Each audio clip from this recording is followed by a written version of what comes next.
જય માતાજી સૌને. હું છું આપનો બ્રિજરાજદાન ગઢવી. થોડાક દિવસોથી એક જે વિવાદ ચાલી રહ્યો છે, એક ભાઈ એમના સંસ્કાર મુજબ જેમ આવે એમ બોલી રહ્યા છે. હું મારા સંસ્કાર મુજબ જવાબ દઈશ. એના સંસ્કાર એના સ્ટેજ ઉપરથી, એના અંગત જીવનથી બધા આપ વાકેફ છો. મારે આપ સૌને એ કંઈ કહેવાની જરૂર નથી, પણ મારા જે સંસ્કાર છે એમને હું એવી રીતે જવાબ દઈશ. એમણે એમ કીધું કે સોનલમાના મંદિરે સમાધાન થયા પછી સોનલમાનો એણે માન ન રાખ્યું, સમાધાનનું માન ન રાખ્યું. તો પહેલી વાત એક કહી કરી દઉં કે 2 વર્ષ એ વાતને વીતી ગયા છે. 2 વર્ષમાં કે મારી આટલા વર્ષોની આ કારકિર્દીમાં તમે કોઈ દિવસ ક્યારેય પણ મને ક્યાંય જોયો કોઈ કલાકારને બીજાની સાથે વિવાદમાં, કે કોઈ પણ જાતના બીજા વિવાદમાં મને જોયો કોઈ દિવસ ન બને. હું કોઈ વિવાદમાં ક્યારેય પણ પડવાવાળો માણસ જ નથી. હું આ બધી બાબતથી બહુ પર રહેવાવાળો માણસ છું. આ ભાઈ છે ને, એણે ખૂબ મારા ચાળા સમાધાન પછી કર્યા છે, પણ જેટલા સહન થતું હતું ત્યાં સુધી સહન કર્યું છે. પછી સહન થાય એવું નહોતું, એટલે જવાબ દેવો ખૂબ જરૂરી હતો અને એને જ દીધો છે. આ પાક્કું હજી કહું છું કે 2025નું એને જ કીધું છે મેં. એમાં હજી હું કહું છું, રિપીટ એન્ડ રિપીટ કહું છું કે એને જ કીધું છે. અને એને જે મજા આવે એને એ છૂટ છે. એને બહુ મોરાનો શોખ છે, તો એને છુપા એના એડ્રેસ રાખવા પડે છે, એને છુપી રીતે રહેવું પડે છે. હું જ્યાં રહું છું, જે જગ્યાએ રહું છું, એ જગ જાહેર રહું છું. અને બીજું હું 50-50ના ટોળા લઈને નીકળવા વાળો માણસ નથી. હું એ બીકણ માણસ નથી. મારે કોઈ બોડીગાર્ડોને બધાને કોઈ કોન્ટ્રાક્ટ ઉપર રાખવા પડતા નથી. આપણે રાખવા પડે છે. આપણે 50-50 100 જણાને છેલ્લા કાર્યક્રમમાં આપણે 200 જણાને લઈને ગયા હતા, એ ખ્યાલ છે ને. એટલે એ બધું આપશ્રીને શોભે છે, આપશ્રીને કરવું કોઈ વાંધો નહીં. હું ને મારો ડ્રાઈવર વધીને કોઈક એકાદો ભાઈ કદાચ કોઈક ભેળો હોય તો અમે એટલા જ હોઈએ છીએ. ગમે ત્યારે મજા આવે ત્યારે મોસ્ટ વેલકમ છે. હું ઈશ્વરદાનનું લોહી છું ને મને મારા બાપનું લોહી છું એનું ગર્વ છે. આપને જે હશે આપને મુબારક. આપ શું કહેવાઓ છો અને ગુજરાતના મીડિયામાં આપ શું કહેવાઓ છો એ ખ્યાલ છે. એટલે રાખી સાવંત, હું આપને વધારે કાંઈ નહીં કહું.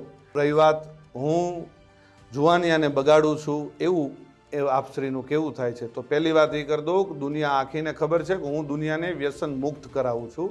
હું દુનિયાને સંસ્કારનો સારા કાર્યક્રમોની સારી વાતો કરું છું. આપશ્રી જેવું 302 307 આવું કરાવવાનું કોઈ કાર્ય મારું નથી. ક્યારેય પણ હું કોઈ અશ્લીલતા ઉપર, ક્યારેય અશ્લીલ શબ્દ મારા સ્ટેજ ઉપરથી નથી આવ્યો. જે આપના સંસ્કાર મુજબ આપ ખૂબ સરસ રીતે જે આપના સંસ્કાર આપ દેખાડો છો, એ મારું ક્યારેય હું કોઈ અશ્લીલ શબ્દ નથી બોલ્યો. કોઈ બેન દીકરી માટે ક્યારેય કોઈ હું ખરાબ વાત નથી કરી. આપને શોભે એ આપ કરો છો, આપને મુબારક.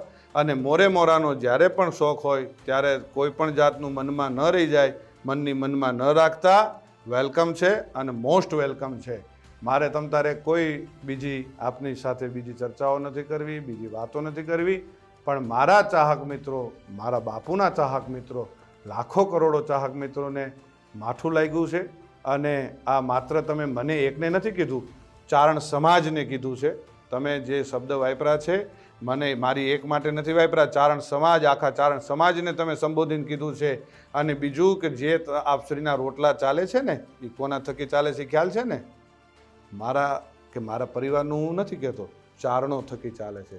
અને જે આપ પાછળથી જે કંઈ ચારણો માટે કોમેન્ટ કરો છો, જે કંઈ કરો છો, માપે રહેજો. મજા આવશે.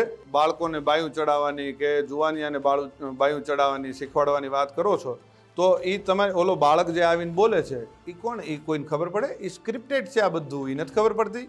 એ બાળકને તમે સમજાવીને, એક ભાઈ તમને આવીને કાનમાં કહી ગયો અને એ છોકરો આવીને તમને કહે, એલા ભાઈ આ બાળકને તમે જિંદગી નથી બગાડતા? અત્યારથી આ બધું શું શીખવાડો છો? ચકલા બાજ નહીં બન જાતા. આ શું છે? શું તમારા સંસ્કારો ખબર પડી જાય છે.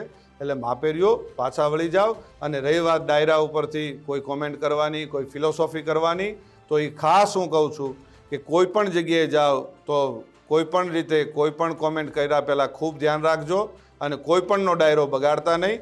આ વિડીયોના માધ્યમથી એટલે હું જવાબ દઉં છું. કાલ ડાયરો મારોય હતો, પણ એ બીજા બધાને શું વાંક?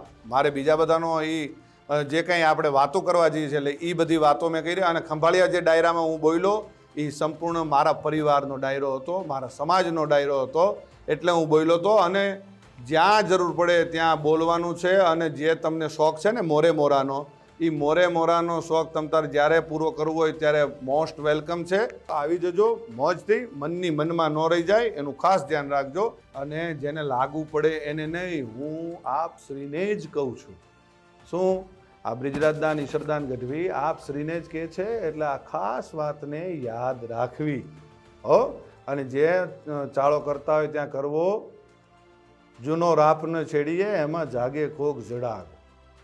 જે રાફડા કદાચ શાંત હોય એમાં હાથ ન નાખવા કે આમાં આપણે, અને ઝેરનું પારખું નકો જોવું હો. છોટો ઉંમર હોય પણ નાગ ન છેડીએ, અને ઝેરનું પારખ્યું નકો જોવું.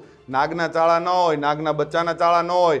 અને હું ઈ માનું સંતાન છું, આ કાયમ યાદ રાખવું કે જેના આપણે નામને આપણે જે દુનિયામાં એના નામના એના ગુણગાન ગાઈએ છીએ ને, એ જ માનું હું સંતાન છું. એટલે કાયમ યાદ રાખવું. અને રહી વાત સિસ્ટમની, તો ભાઈ સિસ્ટમ અમારી શું છે એ આખી દુનિયાને ખબર છે. અને મારા બાપુજી વખતથી અમારી સિસ્ટમ ચાલી આવે છે. આપની સિસ્ટમ અમારામાંથી આવેલી છે, એ ભૂલી ગયા છો આપ શું સિસ્ટમ? અને અમારી કોપીઓ કરીને તમારે જીવન જીવવું છે. એટલે એ બધી વાતમાં રહેવા દો. અને રહી વાત 2025ની, તો આપશ્રી બોલ્યા હતા કે 2025માં હું કાર્યક્રમો બંધ કરી દઈશ. હું સિલેક્ટેડ એટલે શું? કેવી રીતે તમે સિલેક્ટ કરશો? આનો લેવાનો, આ જ્ઞાતિનો લેવાનો, આ જ્ઞાતિનો પૈસાથી? જ્યાં જઈએ ત્યાં સંબંધો બગાડીને આવીએ છીએ, નથી ખબર? ગમે એને ત્યાં મોઢા બગાડીને આપણે રૂપિયા લઈને સંબંધ બગાડીને આવીએ છીએ, નથી ખ્યાલ?